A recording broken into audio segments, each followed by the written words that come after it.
Hello and welcome to my channel. It's Monica from Crafting with Quilling Lady, and I hope you have absolutely fabulous day.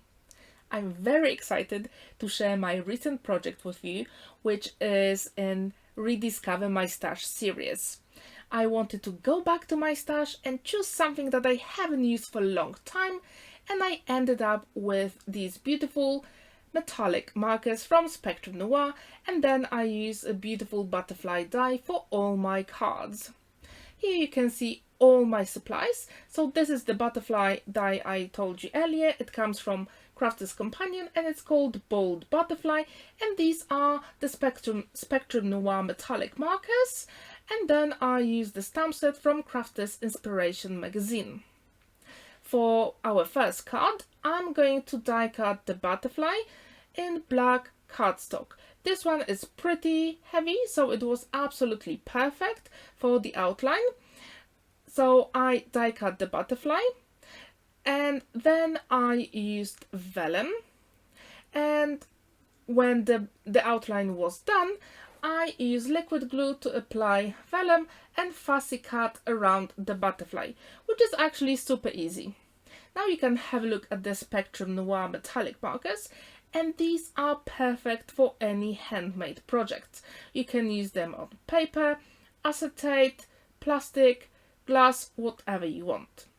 So here you can have a look at my butterfly. I turn it over and I'm going to color it on the back.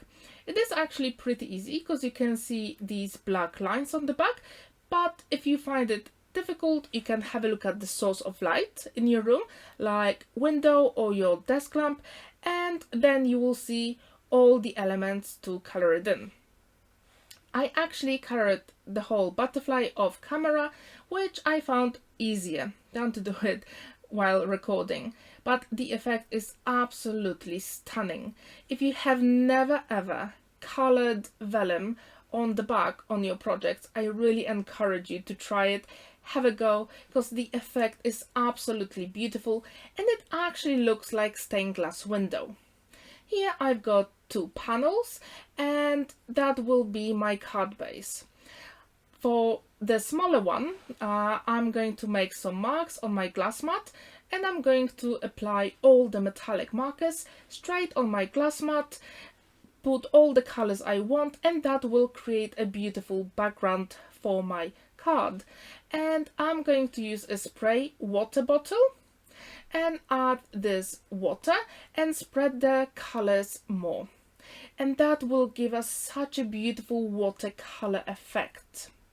That's why these markers are so unique. And now it's time to dry our background, and obviously you have to clean your surface because everything was absolutely wet. You can use a heat gun or you can just leave it to dry.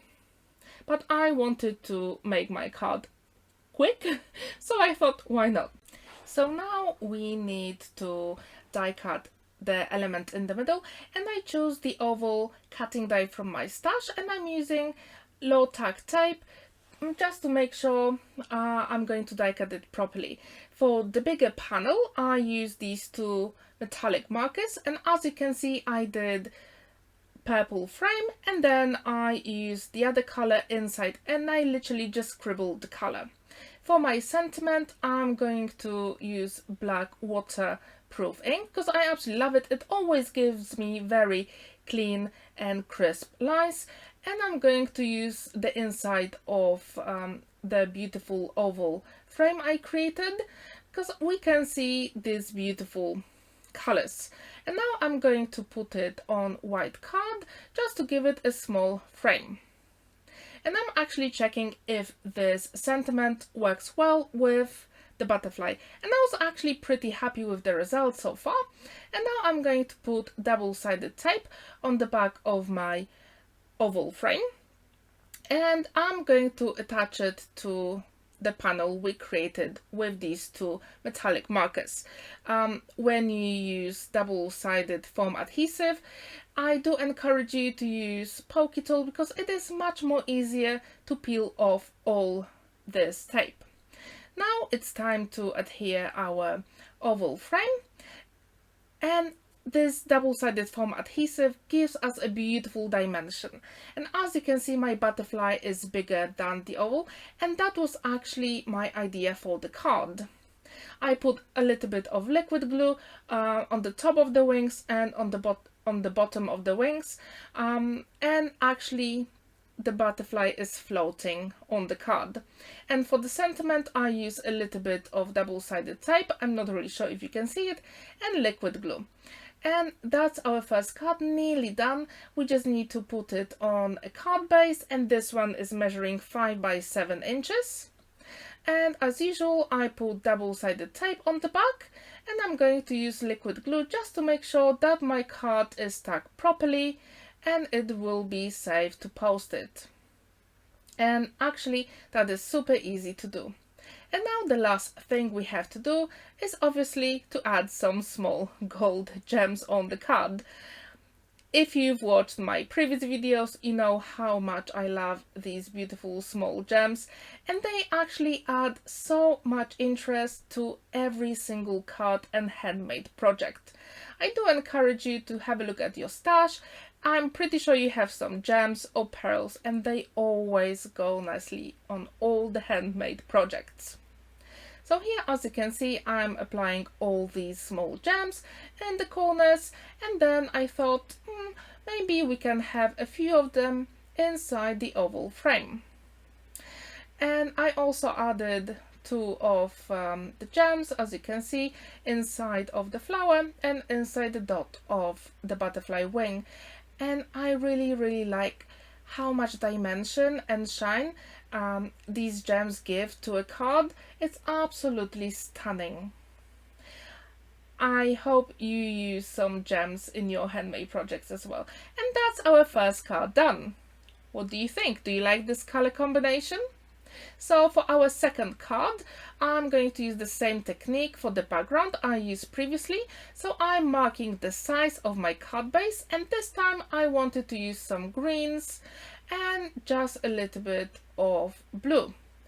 And this one, as you can see, I'm not putting so much color, just a little bit, because I wanted to have a little bit lighter background color.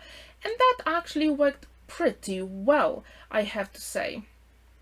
Whenever you use metallic markers on your glass mat, remember to clean it properly before you move on with your project. And what you can do, you can spray your glass mat, and then you can use pure alcohol just to make sure you get rid of all the mica on your glass mat. So here I'm using my heat tool because I wanted my card to dry really quickly. Here I've got panel I created, and I'm going to die cut the rectangle, as you can see, and it will give me a beautiful frame. And I put red liner tape on the back, and I'm going to put acetate. And here it's a little tip for you. If you create like this frame, which is very flimsy, I do encourage you to put the frame flat on your surface and then apply the acetate. It took me a little bit of time to maneuver all the elements, but actually it worked in the end. Now I'm going to die cut my butterfly from black card, and I'm going to adhere it on my acetate on front using liquid glue. And with this technique, it's absolutely easy, and you don't have to wait a long time for glue to dry. You literally just turn the acetate over, and when you press it and when you color it in, actually it makes it easier for the project to adhere to acetate. So you can actually work when the glue is still wet.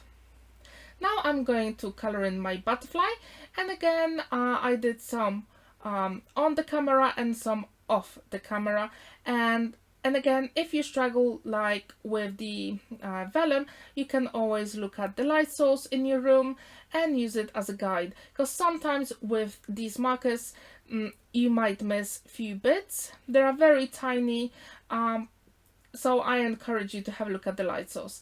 And actually coloring on acetate with these metallic markers is absolutely super easy and quick. You can also use alcohol markers, but I think these metallic markers give you better effects. I haven't actually tried alcohol markers on acetate, so I can't really say. So as you can see, I'm using exactly the same colors as on the previous card. However, this butterfly will have a different color. And actually, I added one more color, this one, which is gold, and it came in one of the subscription boxes from Crafter's Companion when they had metallic markers in it. And it came with silver, magenta, and light green. So that's our butterfly colored in. And it actually looks amazing on acetate. Now it's time to stamp the sentiment on white card, and I use the same black waterproof ink because it gives me really nice, clear and crisp lines. I really like it. If you have your favorite black ink for sentiments, please let me know in the comments down below. I would really like to know which one is your favorite and which one gives you the best effects. Now, as you can see, I'm using my scissors and I always turn it over just to make sure that the lines are straight.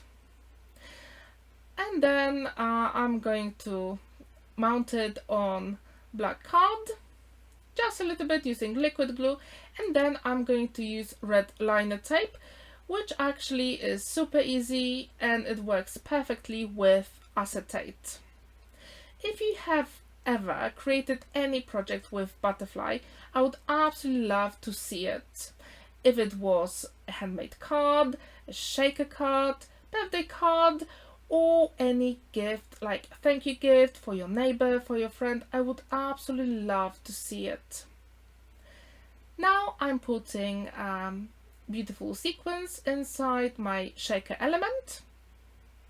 And as you can see, I also put double-sided tape around the frame, and actually that took me a little bit because I had to fussy cut the double-sided foam adhesive just to make it thinner, but it worked absolutely perfectly, and yeah, it created a really nice shaker card. So I wanted to say again, so if you created any butterfly project, please leave the link down below to your creation. I would absolutely love to see it. And I also wanted to ask you, what is your favorite color combination for butterflies? I really like blues and purples, but I know different people have different preferences. So if you like other colors, please let me know in the comments down below. So here I'm adhering my shaker element on the background we created earlier. And that's our shaker card done. What do you think? Now let's move on to our final project. Here I'm creating this purple frame using my metallic marker, and you can do it with any markers you've got at home. They don't have to be metallic, and that way you actually save cardstock because you can create any color you want. So you don't have to buy the whole pack.